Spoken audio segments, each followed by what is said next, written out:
很疼吧？你在关心我？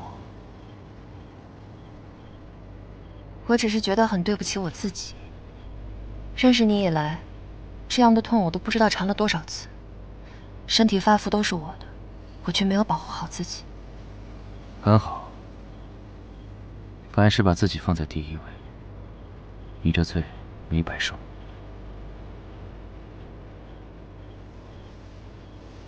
好了，你好好歇着，我先走了。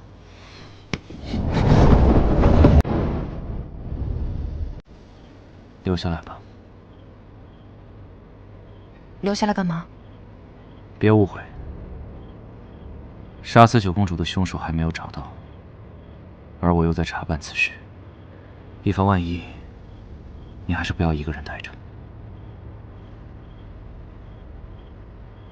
原来你在担心我。你别误会，其实我知道，你为人虽狠辣，但痴心一片。除了何薇兰，心里容不下第二个女人。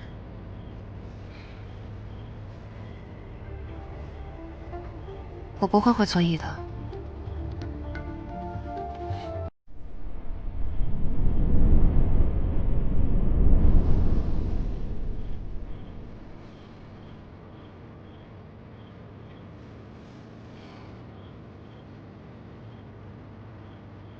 你想做什么？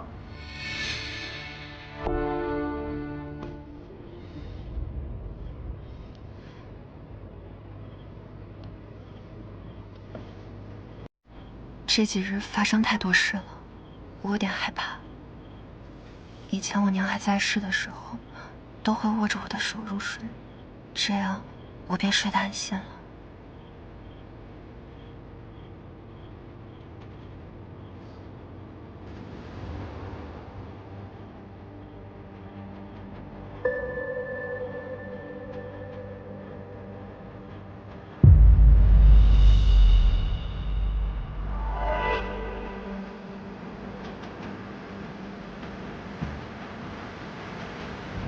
你要的东西。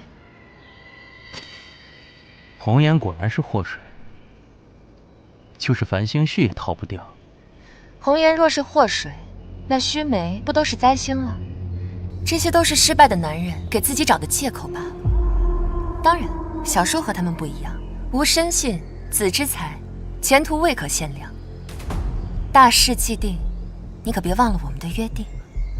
那是自然。繁星絮那边，他在忙九公主的事，在他未察觉之前，你最好动作快一些。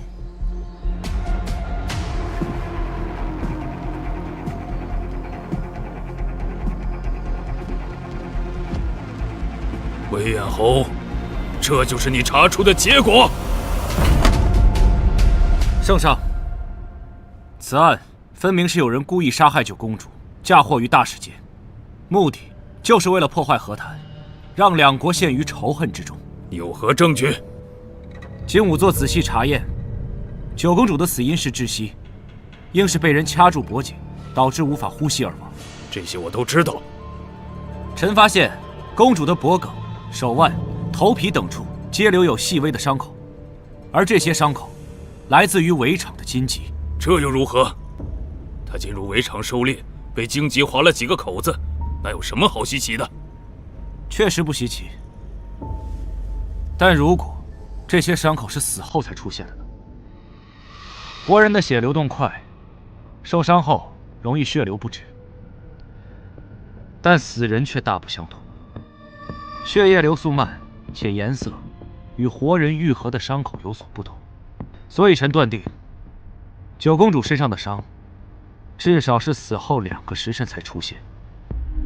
你的意思是，大使节进帐之前，九公主就已经死了，而九公主并非死于大使节酒后误杀，而是白日在围场已经死亡。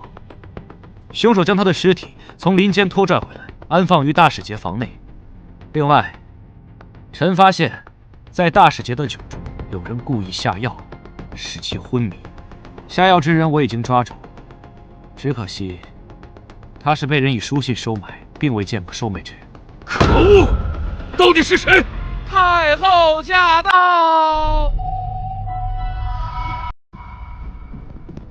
母后，太后吉祥。不用说了，都起来吧。方才哀家在外面都听得一清二楚，我的小九才刚刚及笄不久，便惨遭此难。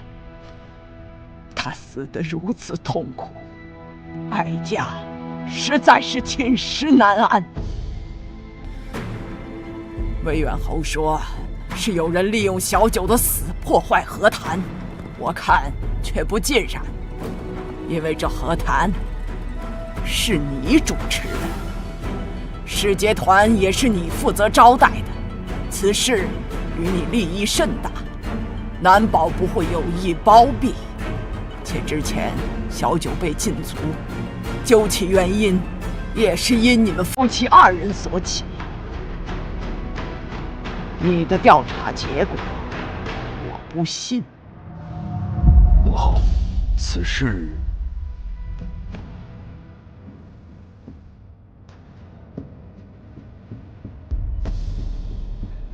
圣上，边关急报，魏远侯擅自调动兵马，致使防线空虚，邻邦趁隙而入，大举来犯。我军措手不及，折损将士甚众，情势万分危急，还请陛下定夺。魏远侯，这是怎么回事？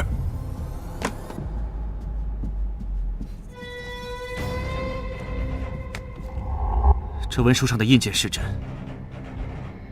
可是此文书并非我所发出。圣上，臣要告发樊兴绪通敌叛国之罪。他早与大使节勾连，收受其好处，想要在和谈中牟利。其次，他提及的给大使节下药之人，就是他故意买通做伪证的替死鬼。圣上若不信，可以召此人上殿询问。一派胡言！圣上，圣上，他这是故意诬陷。圣上，臣妇有事相报。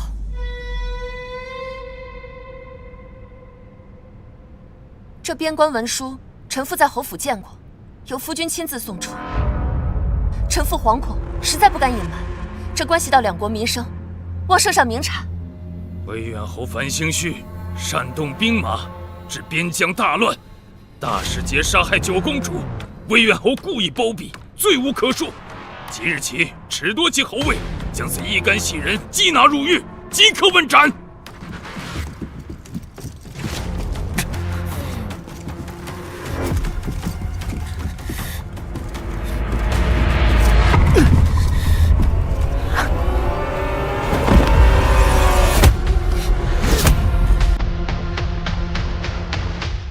左右逢源，见风使舵，使我高看了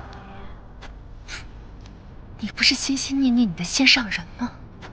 我只是想成全你，让你早日下地狱，和你的小情人相聚。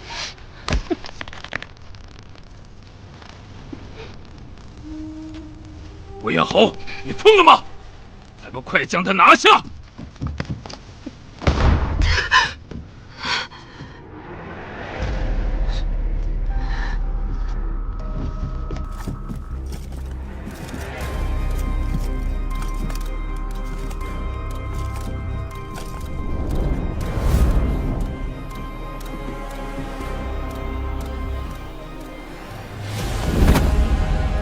斩！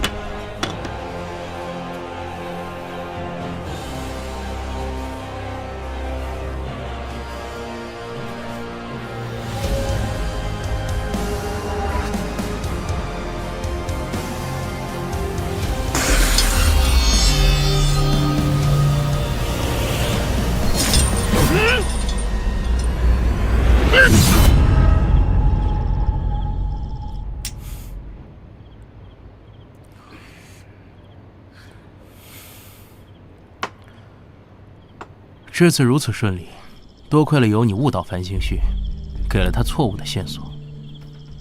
之前被他抓住，审讯的时候，让我吃了不少苦头啊！要不是你把我救出来，也不会有我今日。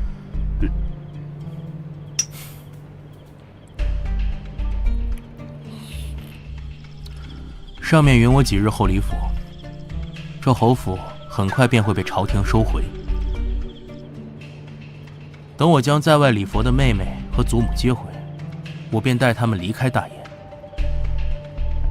宁王答应给我的新身份和勋爵之位，主上不希望两国和谈成功，这件事你办得很好。他之前说过的话，也必然不会忘。这是主上提早为你准备的通关文牒。那便好，但在此之前，我还有件事情要做。何事啊？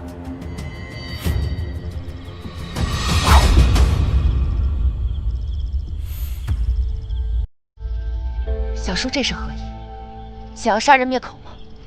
你很聪明，但聪明的人向来短命。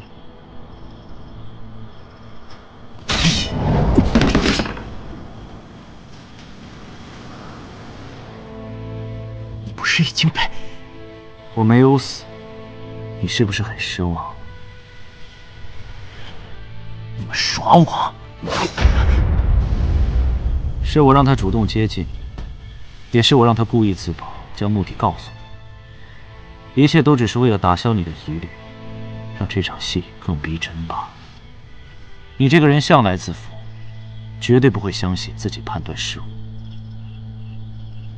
沈渊之，他几次三番要杀你，却回来将你日日折磨，你为何还要帮他？并不是我不想与你合作，一开始我确实存了在你与他之间周旋谋利的心思。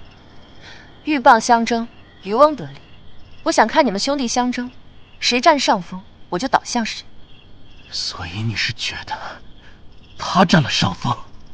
不，是你太卑劣。我虽然只是一个小小的女子，但也是朝廷俸禄长大的尚书之女，深受国恩，不思相报，反为敌谋。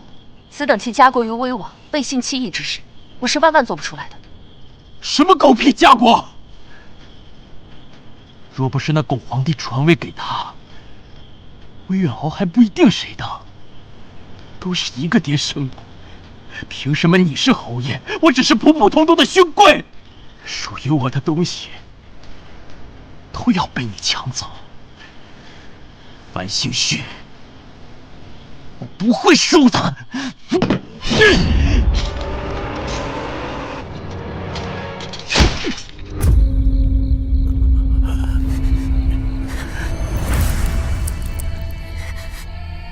沈渊之，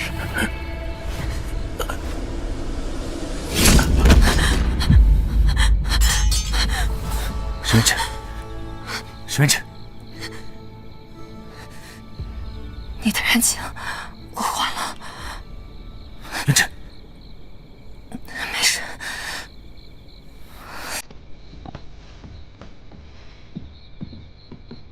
把人带走，把他们交给刑部。是。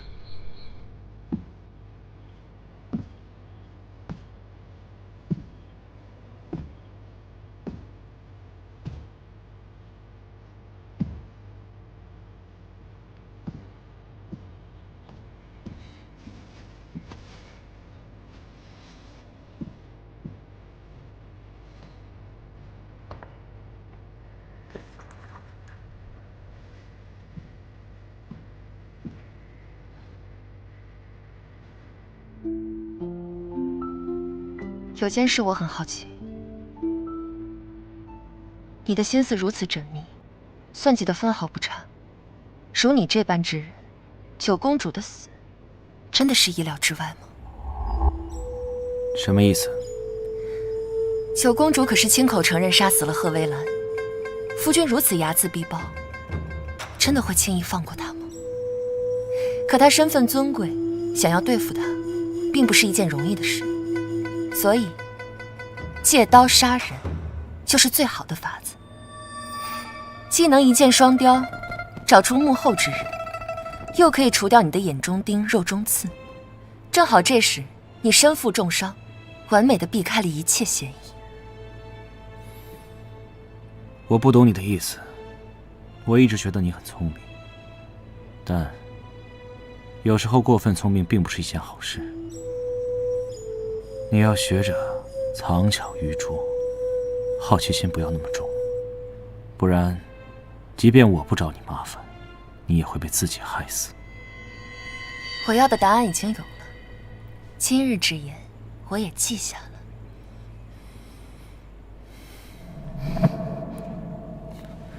你没事吧？没事，老毛病。我只要累了就会有些头疼，休息会儿便好了。我让下人去准备些吃的，就你平时爱吃的红豆羹，可以吗？还是你不想吃甜羹？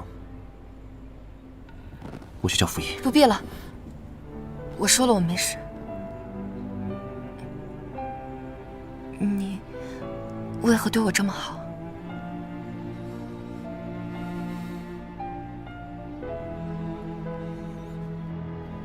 因为我错了。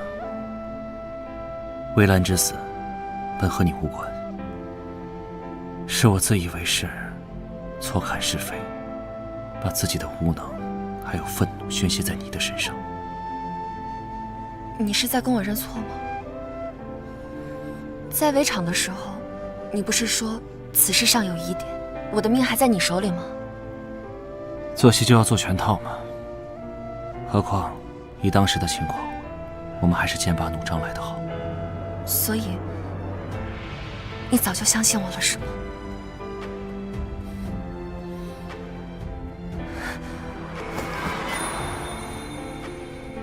周宇，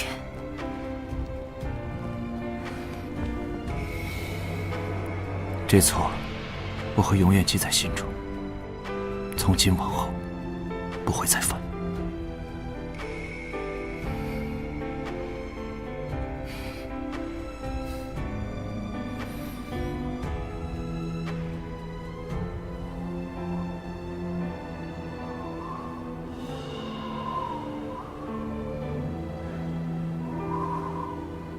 是雪。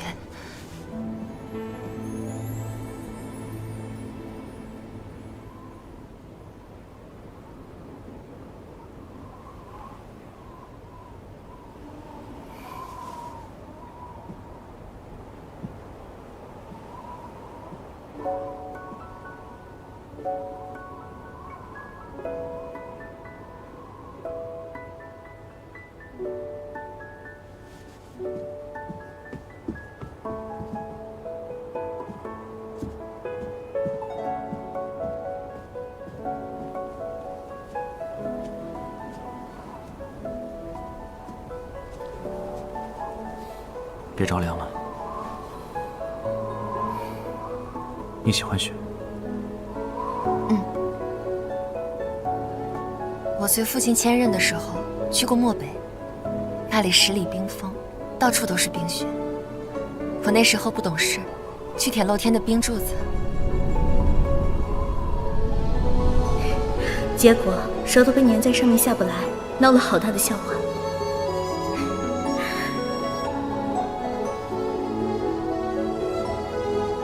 那时我娘还在，我们一家人每天都很开心，是我最幸福的一段日子。可是回京后，我再也没有见过这么大的雪了。魏兰也很喜欢雪，记得我第一次见她的时候，她手撑油纸伞，头戴玉簪，簪身通透如冰。玉簪上是有细碎银铃，随步摇曳时，会发出微微轻响，宛如冰河之声。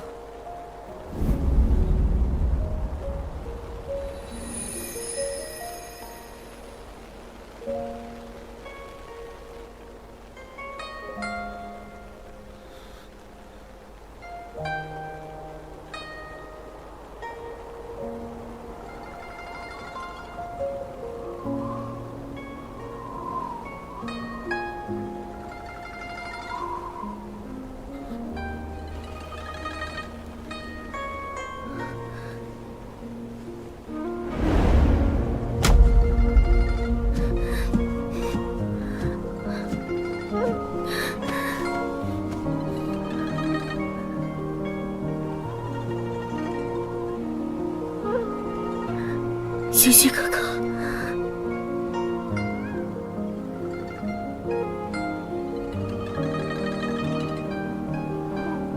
星旭哥哥，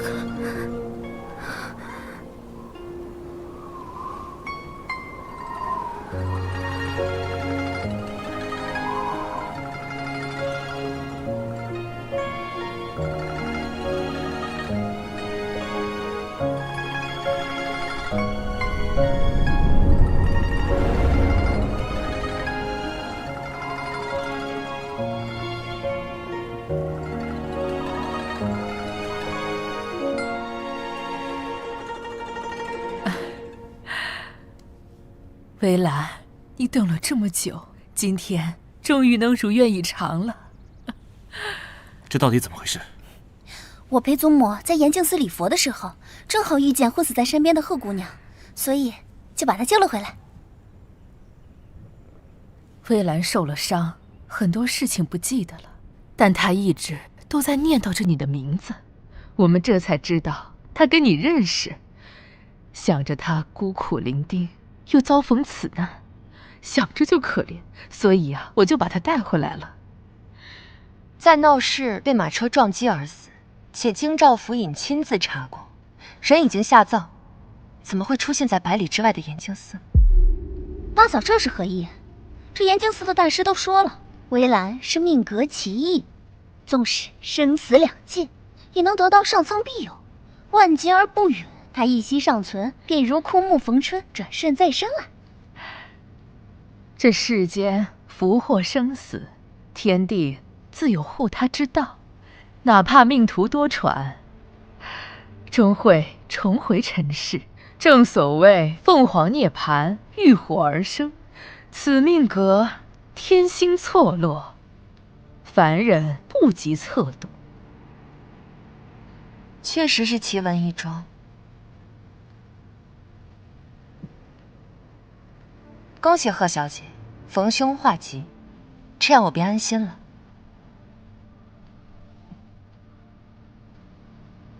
你是？啊，她是我大嫂，刚嫁入侯府没多久。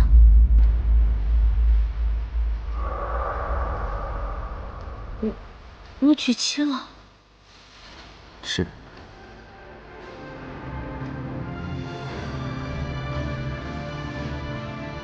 啊，哎呀，故人相逢，你们好好叙旧。元芷，我啊，特意在寺庙里给你请了平安符，你随我一块去取一下。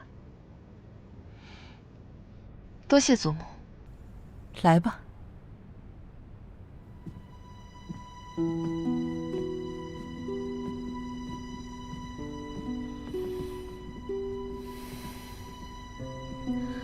我不知道发生了什么，很多事情我都不记得了，但和你有关的所有事我都没有忘记。也许是上天见我可怜，想要圆我一个遗憾，便给了我一次重来的机会。不管怎么样，你能活着实在是太好了。星旭哥哥曾和我说过，心悦我当时不懂，只觉得时候还没到，就拒绝了你。之后我一直在后悔，想在一个合适的时机告诉你我的心意，让你知道你不是在自作多情。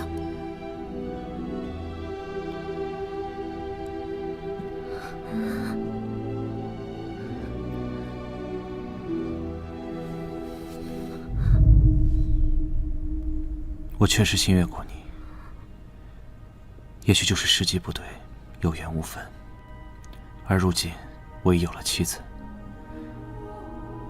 我们之间既然从未发生，那便是缘分已了，停在此处便好。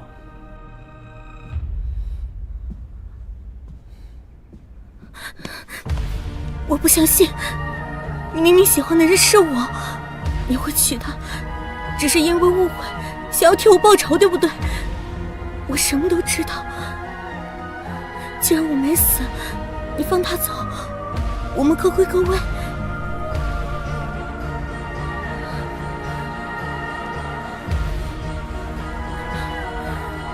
我不会放她走，她是我的妻子。你不过是愧疚，报复错了人，你怎么会爱上别人？我不允许。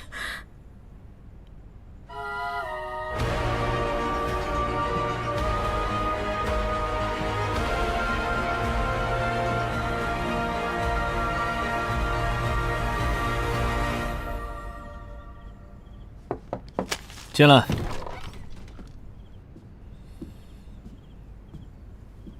我以为你不会主动来找我。你的心上人死而复生，我还没恭喜你呢。我是来拿和离书的。有情人终成眷属，我替二位开心。我祝你们永结同心，百年好合。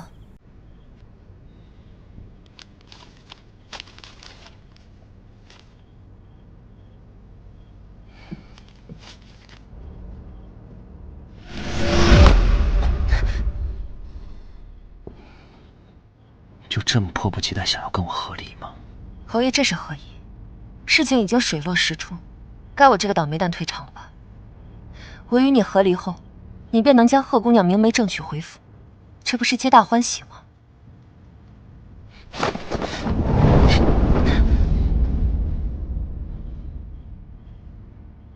我不会娶她。你娶不娶她关我什么事？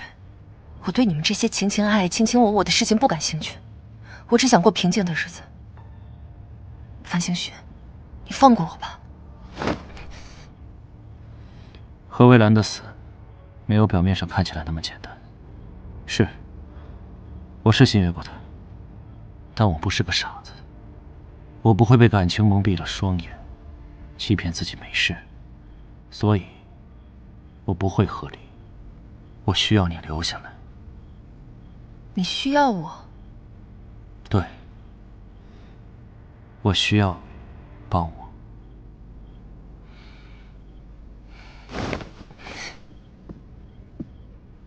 一个只会威胁我的人，从你嘴里听到“帮我”2个字，真是难得。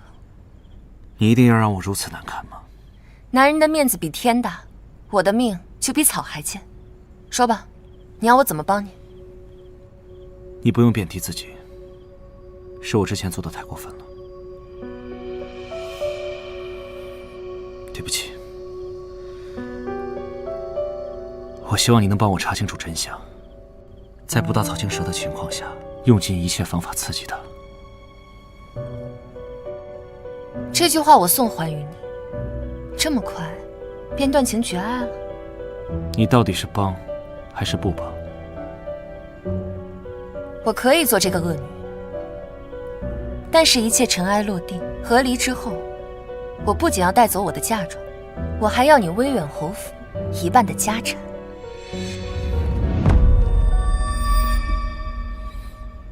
如你所愿。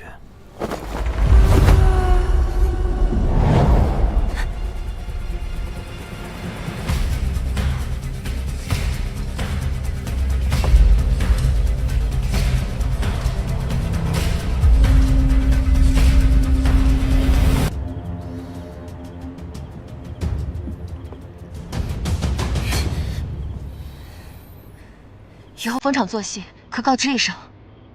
我威远侯府的一半家产，可没有那么好拿。受人之托，忠人之事。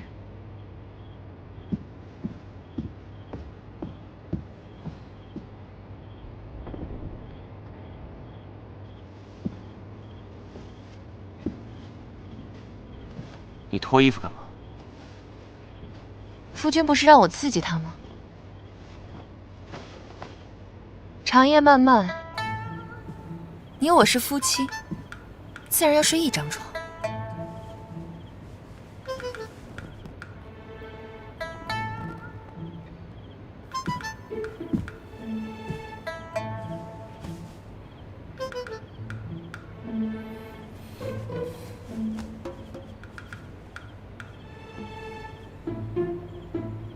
夫君今日故人重逢，心情激动，定是累了，还是早些休息吧。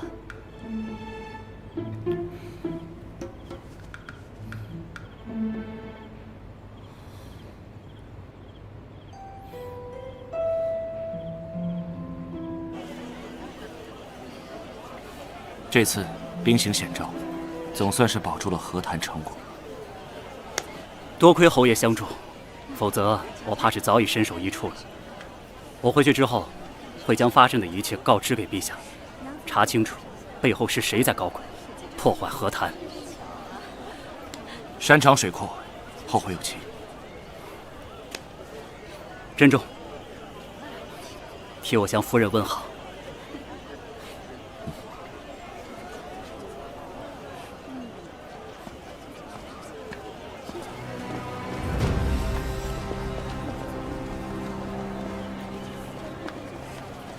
侯爷，事情有眉目了。走。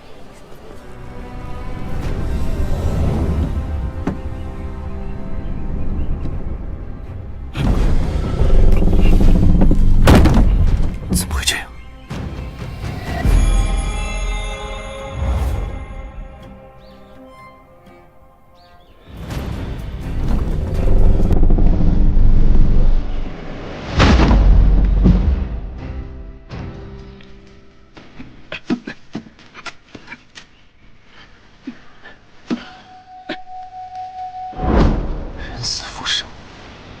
你相信怪力乱神之事吗？属下不知，属下也亲眼看见贺姑娘下葬。你说那2个埋棺纸与于前分别此宫回乡了？是，两人家乡距离不远，我已经派人去查了。不，你亲自去一趟，务必把人带回来。是。希望不是我想的那样。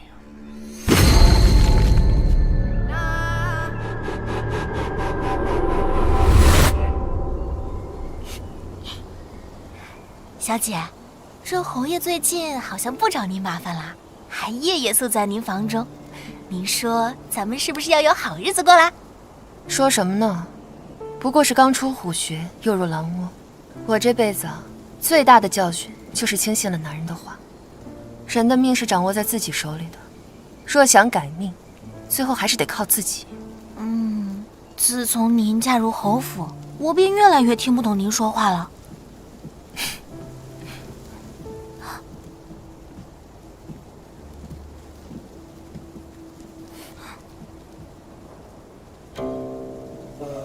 自我入府以来，还从未与姐姐说过话。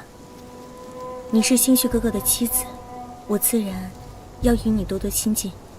一口一个姐姐，我们夫人可是府里的独生女，可没有妹妹。侯爷马上要娶我们贺姑娘进门了，到时候夫人自是和姑娘以姐妹相称。你胡说八道什么？此事老夫人已经定下了，整个威远侯府都知道，男人3妻4妾很正常，何况是我们侯爷呢？夫人作为主母，必深谙持家之道，难道连容人之量都没有吗？我这丫鬟秉性坦荡，素来直言，不喜虚事，姐姐可不要往心里去啊。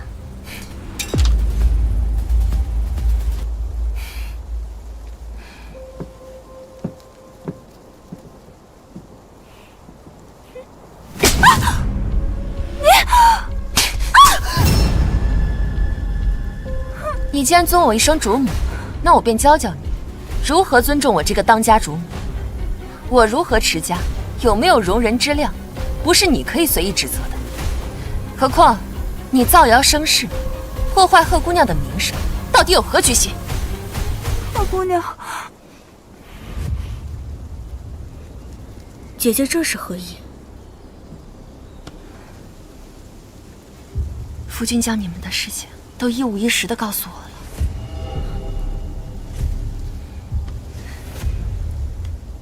你身世凄苦，又遭逢大难，能有此机缘死而复生，我和他都为你感到高兴。他告诉我，要将你当作亲生妹妹一般留在府中。你放心，日后我一定会同星童一般侍你，将你当作亲生妹妹。妹妹？是。侯爷与我虽然之前从未见过，但是婚后相守，日久生情。他与我约定，此生只娶我一人。这祖母一定是误会了，下人不懂事，胡乱传话，莫要坏了姑娘你的名声。贺姑娘以后如青铜一般，唤我一声大嫂，可好？什么大嫂？我不信，我要去找星旭哥哥。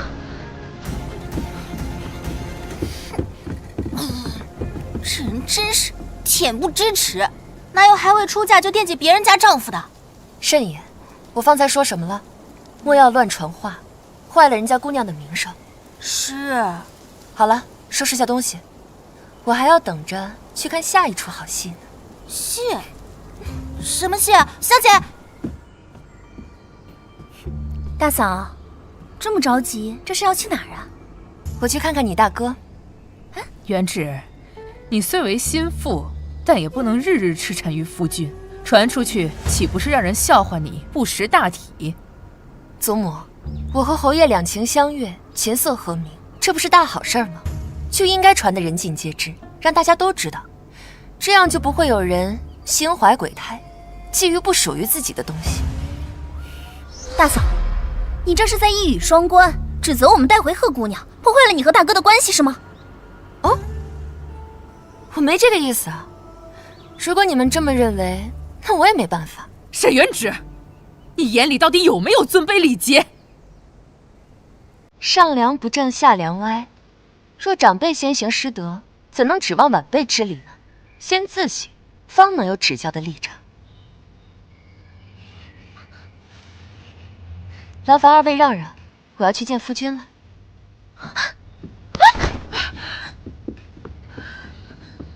祖母，你看他真是要反了天了！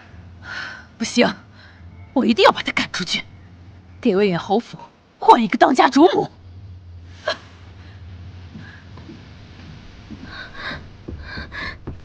星旭哥哥，你怎么会在我房间里？星旭哥哥，元芷姐姐告诉我，她想收我以姨妹的身份留在府中。这件事你知道吗？这是我的意思。我不信，我们怎么可能是兄妹呢？这世上可没有互相爱慕的兄妹。为什么不能？你我之间早已不可能了。以后还要嫁人，有个身份留在侯府，对你更好。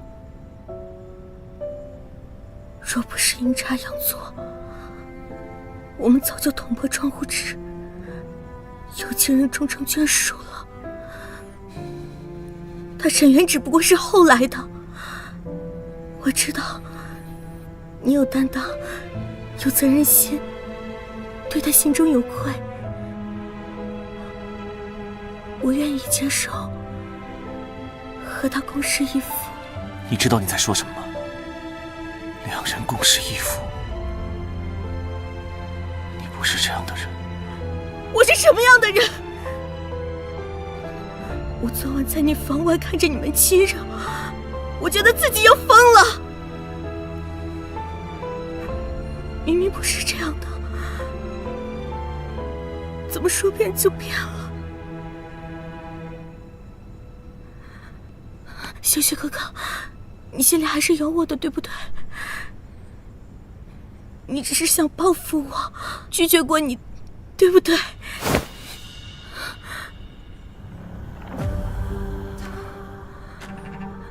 我已经死过一回了，我绝不会再错过你。范星旭，你们在干什么？白日宣言吗？不是你想的那样的。元芷姐姐，别误会，我和星旭哥哥只是一时情不自禁。姐姐，不要打我！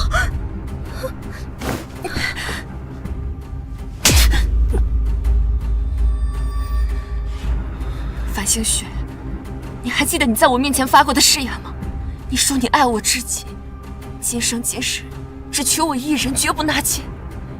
若为此事，天降雷火，焚你三魂七魄，水淹泥沼，断你百年福源，六亲断绝，孤苦一生，世世为人情所不齿，坠入轮回，万劫不复。樊兴旭，你若有心上人，为何要诓骗我一片真心？我不会原谅你的。红叶，你太过分了！兴旭哥哥，你为了他，竟立下如此狠毒的誓言。方才你说的话，我就当没听过。你也看到了，我不会辜负他。